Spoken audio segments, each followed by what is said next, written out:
जिस तरीके से वो संत थे, योगी थे, किसी मठाधीश के मठ थे, गद्दी पे तो बैठ गए हैं लेकिन लोकतंत्र के भी मालूम में नहीं है।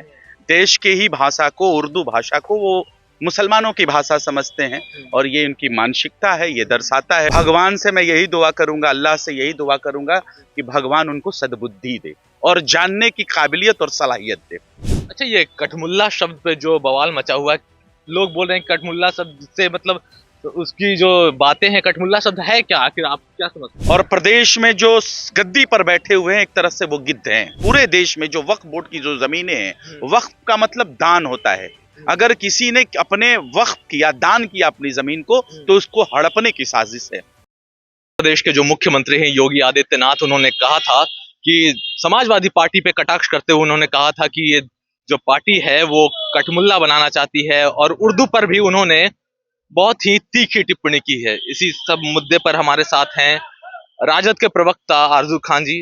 कठमुल्ला शब्द पे बहुत सारे जो ये हो रही है, विवाद हो गई है। योगी आदित्यनाथ ने बयान दिया, उर्दू पर भी उन्होंने तीखी टिप्पणी की है, क्या आपको लगता है? ये कम जानकारी का असर है।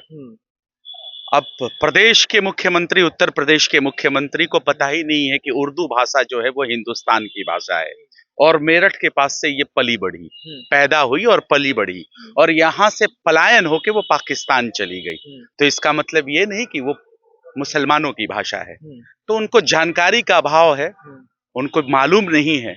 गद्दी पे तो बैठ गए हैं लेकिन लोकतंत्र के भी मालूम में नहीं है। देश के ही भाषा को, उर्दू भाषा को वो मुसलमानों की भाषा समझते हैं और ये उनकी मानसिकता है, ये दर्शाता है। उनको जानकारी भी कम है और प्रदेश के मुसलमानों से, देश के मुसलमानों से उनका नफरत जो है वो जग जाहिर है। मैं यही कहूंगा कि उनके लिए जो है, भगवान से मैं यही दुआ करूंगा, अल्लाह से यही दुआ करूंगा कि भगवान उनको सद्बुद्धि दे और जानने की काबिलियत और सलाहियत दे। अच्छा, ये कठमुल्ला शब्द पे जो बवाल मचा हुआ है, लोग बोल रहे हैं कठमुल्ला शब्द से मतलब तो उसकी जो बातें हैं, कठमुल्ला शब्द है क्या, आखिर आप क्या समझते हैं उसको? किसी को गिराने का शब्द है कठमुल्ला। अगर साधु को कोई पाजी कहता है तो उसी से समझ लीजिए कि किसी मुल्ला को कोई कठमुल्ला कहता है, यानी कि वो अपने नजरों में उसको गिराना चाहता है।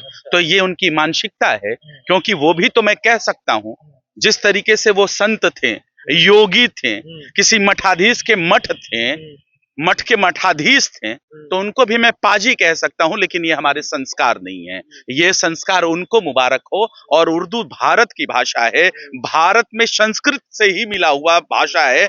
आप कितना भी कोशिश कर लें, हिंदी को और उर्दू को आप अलग नहीं कर सकते। और उसी के कुछ घंटों के बाद अगर उन्होंने फिर से जब अपना भाषण देना शुरू किया तो 9 शब्द उन्होंने उर्दू को बोल दिए। तो उनको खुद पता नहीं है कि उर्दू का विरोध करने वाले आप उर्दू के बिना रह नहीं सकते हो। जिस तरह से इस समय ये होती है, इसी बीच से थोड़ा सा बढ़ते हुए वक्फ बोर्ड के बारे में भी इस समय चर्चा हो रही है, संशोधन की बात हो रही है। क्या मुसलमान समाज किधर देख रहा है इस मुद्दे को?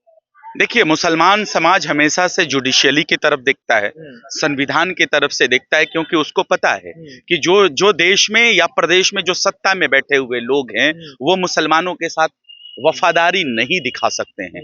और देखिए, खुद जो वक्फ बोर्ड में जो जेपीसी के जो मेंबर हैं, इमरान मसूद, इमरान प्रतापगढ़ी या फिर राष्ट्रीय जनता दल, ये सारे लोग कहते रहे कि जो जेपीसी के जो चेयरमैन बने हुए हैं उनसे हम बार बार कहते रहे कि आप इस बिंदु पे हमारी बातों को सुने, लेकिन उस बातों को सुना नहीं गया।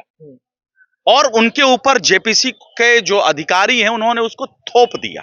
एक तरीके से जो चेयरमैन है वो थोप दिया बिना बात को सुने हुए। वक्फ बोर्ड की जमीन पर भी बहुत सारी बवाल चल रहा है, बहुत सारी चीजें चल रही हैं कि वो जमीन को लेकर। देखिए, केंद्र में और प्रदेश में जो गद्दी पर बैठे हुए हैं एक तरह से वो गिद्ध हैं। और वो मैं गिद्ध इसलिए कह रहा हूं कि देश की सबसे बड़ी जमीन, सेना की जमीन, उस पे नरेंद्र मोदी जी ने अपने दोस्तों को फायदा दिलाने के लिए सेना की जमीन में उनको अधिकृत कर दिया।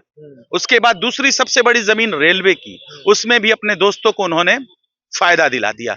अब तीसरी देश की सबसे बड़ी जमीन है वक्फ बोर्ड की जमीन, और जो खुद उनके दोस्त हैं, जो विजय माल्या हैं, जो अनिल अंबानी जी हैं, उनका घर भी खुद यहाँ पता चलता है कि वो वक्फ बोर्ड की जमीन पे तैयार है, जिसका नाम नौटिल्या या क्या तो है। तो कहीं ना कहीं अपने दोस्तों को फायदा देने के लिए ये बिल लेकर आए हैं, और उसके बिल के अंदर जाके वो बिहार, पूरे देश में जो वक्फ बोर्ड की जो जमीनें हैं, वक्फ का मतलब दान होता है, अगर किसी ने अपने वक्त किया, दान किया अपनी जमीन को, तो उसको हड़पने की साजिश है। चलिए ठीक है। ये थे हमारे साथ राजद के प्रवक्ता आरजू खान, जिन्होंने